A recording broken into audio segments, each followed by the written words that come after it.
McLaren boss Zak Brown has escalated his crusade against alliances between F1 teams with a new direct request to FIA President Mohammed Ben Sulayem to intervene and take action, just as Mercedes is seriously considering taking a share in one of its customers. We've seen a copy of the 6-page letter Brown has sent to the President, and while most of the examples Brown cites refer to his old foe Red Bull and how it operates with its second-team Racing Bulls, it's surely no coincidence that he sent it just as Mercedes is in the hunt for an ownership stake in Alpine. Brown's demand that the FIA eliminate any further alliances, as well as unwinding those already established, makes pretty clear why he's chosen now to make his move, one that puts him at odds with McLaren's own engine supplier, given both McLaren and Alpine are Mercedes customers.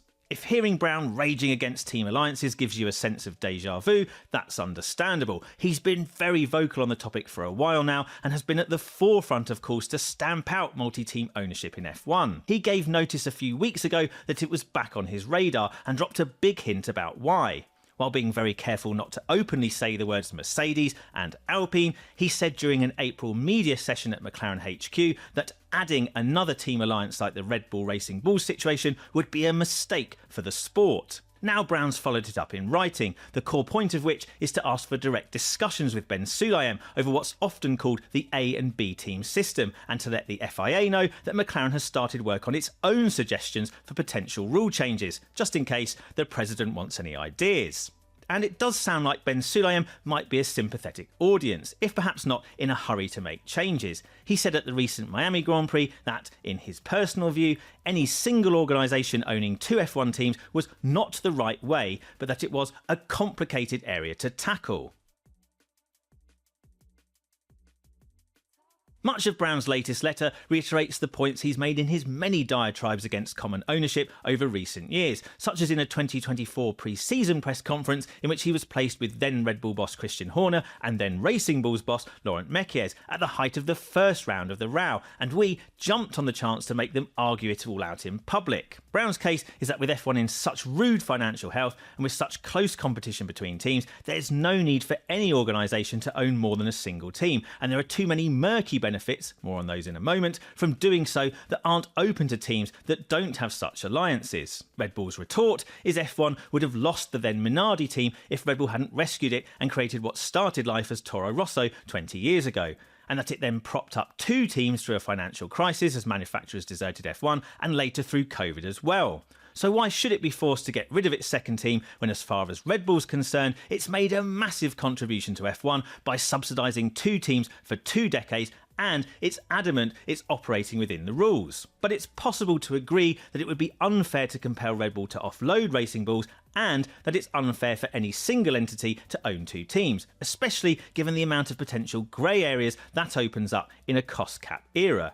Appreciating all that Red Bull's done for F1 doesn't make that issue go away. Brown's new letter cites a few examples of Red Bull getting an on-track advantage by deploying Racing Bulls. Liam Lawson being very promptly told to let Max Verstappen back past into 8th after their early Miami Grand Prix run-in recently, and Daniel Ricciardo being yanked in for fresh tyres at the end of the 2024 Singapore Grand Prix so he could deprive McLaren's Lando Norris of fastest race lap, when that was worth a bonus point and Norris was trying to chase Verstappen down for the championship. That's pretty small fry.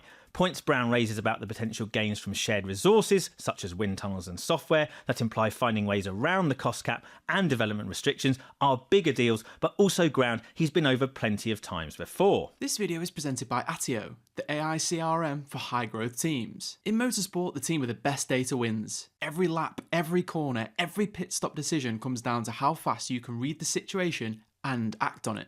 Business is no different. The teams running on Attio aren't the ones working the longest hours. They're the ones moving with laser precision with the right information at the right moment. That's what Attio is built to give you. Connect your emails, calls and product data, and Attio instantly builds your CRM with enriched data and complete context. Then ask Attio anything. Prep for a meeting in seconds, spot deals at risk before they stall, know your next move before your competition does.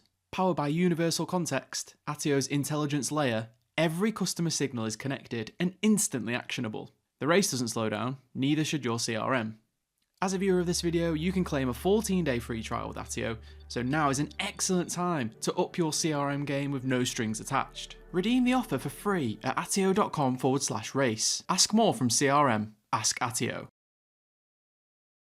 Brown questions why McLaren had to wait 9 months and pay compensation to bring Rob Marshall in from Red Bull in 2024, while Laurent Mekies was able to switch from being team boss at Racing Bulls to running Red Bull Racing in a matter of days. And right now, McLaren's in a holding pattern with Red Bull over its head of racing Gianpiero Lambiase, also Verstappen's engineer of course, who McLaren has signed as its new chief racing officer, but might not actually get until 2028. Brown also says that Andrea Landi's move from being deputy technical director at Racing Bulls to being Red Bull's new head of performance that will take place on July 1st this year, having only been announced on April 17th, reinforces perception that internal firewalls are not operating in a way that would be accepted between genuinely independent competitors. While all the examples in the new letter relate to Red Bull and Racing Bulls, Brown did cast the net wider when he got onto A and B teams at McLaren's factory last month, delving back into the 2020 pink Mercedes controversy over the car design similarities between Mercedes and its then customer Racing Point, and rehashing the long-standing arguments about the close ties between Ferrari and Haas. Those two sagas don't actually involve common ownership though. The next one might. That's what Brown's got a wary eye on, and it might have very direct repercussions for McLaren.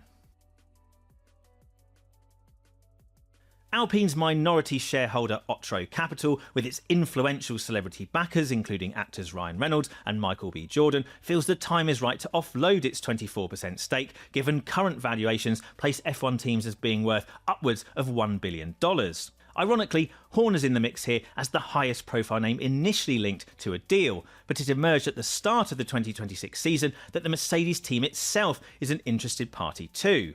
Publicly at least, Mercedes says this interest is not a means to create its own equivalent of a Racing Bulls style junior, sister or B team, whatever terminology you prefer. The attraction is more financial, and as we understand things, this shareholding would also come with the opportunity to have a say in who runs the team and which drivers race for it. F1's tight regulations over the cost of supplies means the profit margin for customer engine deals is now basically non-existent. Having a stake and some influence in one of the teams that it sells engines to would make that arrangement much more attractive for Mercedes. Mercedes currently builds engines for itself, Alpine, McLaren and Williams. Those deals are locked in until the current regulations end in 2030 or 2031, when F1 looks likely to move back towards V8 engines. But team boss Toto Wolff said last year that the optimum number of teams to supply would be between 2 and 3, which means at least one of its 3 customers being jettisoned. And if Mercedes co-owns Alpine, it's not going to be Alpine that gets left engineless. McLaren versus Williams for the final Mercedes engine supply,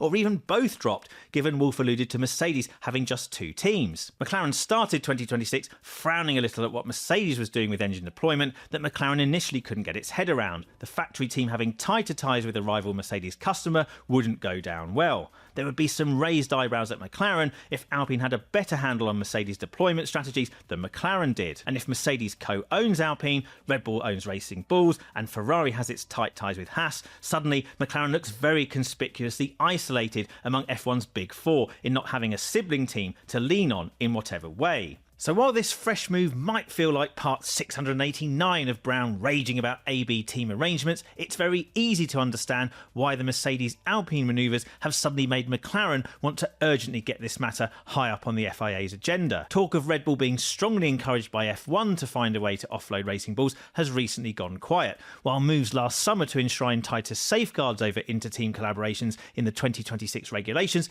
hasn't yet made it into the actual rulebook, as it's still being refined. So there's no guarantee Brown's latest pleas will be heeded, even if the FIA president sounds like he broadly agrees something needs to be done.